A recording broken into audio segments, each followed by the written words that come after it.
যে উচ্চ রক্তচাপ নিয়ন্ত্রণে বা এটাকে সঠিক ব্যবস্থায় রাখার জন্য ব্যায়ামের কি কোনো গুরুত্ব আছে?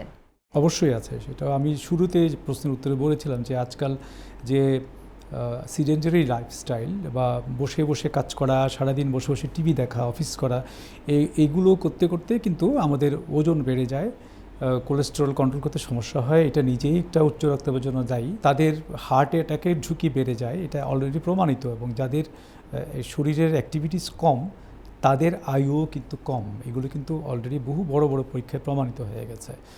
এই জন্য শরীরকে অ্যাক্টিভ রাখা খুবই দরকার। বিশেষ করে যারা অফিস করেন তাদের এই জিনিসটা প্রায় ভুলটা হয়, যে অফিসে যারা বেশিরভাগ অফিস তো আসলে অফিসিয়াল জবগুলো বসার কাজ, তো সেখানে আসলে খেয়াল করতে হবে যে প্রতি 30 মিনিট পর যেন তার শরীরে একটা ছোটোখাটো হলেও সে মুভমেন্টটা করে।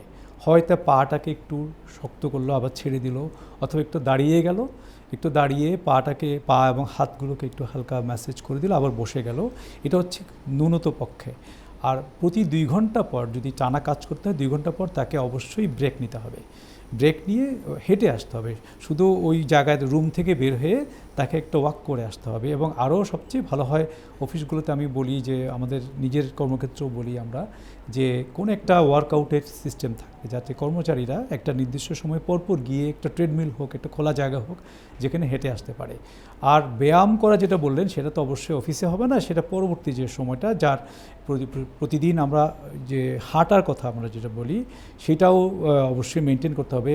দেখা যায় মিনিমাম 30 মিনিট করে সপ্তাহে 150 মিনিট আমাকে হাঁটতে হবে।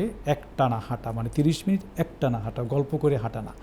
এবং সেই হাঁটাটাও আবার খুব লুজ করে হাঁটলে হবে না, একটু ভালো একটা পেস নিয়ে 30 মিনিট হাঁটা অভ্যাস করতে হবে। এবং ফাঁকে ফাঁকে ব্যায়াম করার অভ্যাস রাখতে হবে। প্রতিটা জিনিসেরই কিন্তু উচ্চ রক্তচাপ নিয়ন্ত্রণ করতেও কিন্তু এগুলো অনেক সহায়তা করে। এই উচ্চ রক্তচাপকে আসলে নিয়মিত পরীক্ষা করে রাখার বা নিয়মিত একটা রুলস অ্যান্ড রেগুলেশনের মধ্যে আনার জন্য ঠিক কতদিন পর পর এই পরীক্ষাটি করতে হয়? সেটা তো অবশ্যই প্রেশারের রোগী যারা, তাদের জন্য তো প্রথম দিকে, বিশেষ করে যখন রোগটা ধরা পড়ে এবং ওষুধ দেওয়া হয়, তখন তো প্রতিদিনই মাপতে হবে আসলে। হ্যাঁ, আর যখন দেখা যায় একটা ওষুধ খেয়ে তার রক্তচাপ নিয়ন্ত্রণ হয়ে গেছে, তখন অন্তত 7 থেকে 10 দিন পর পর একবার অন্তত বিভিন্ন সময়ে মিলে, কোন একদিন সকালে মাপলো, কোনো দিন রাত্রে মাপলো।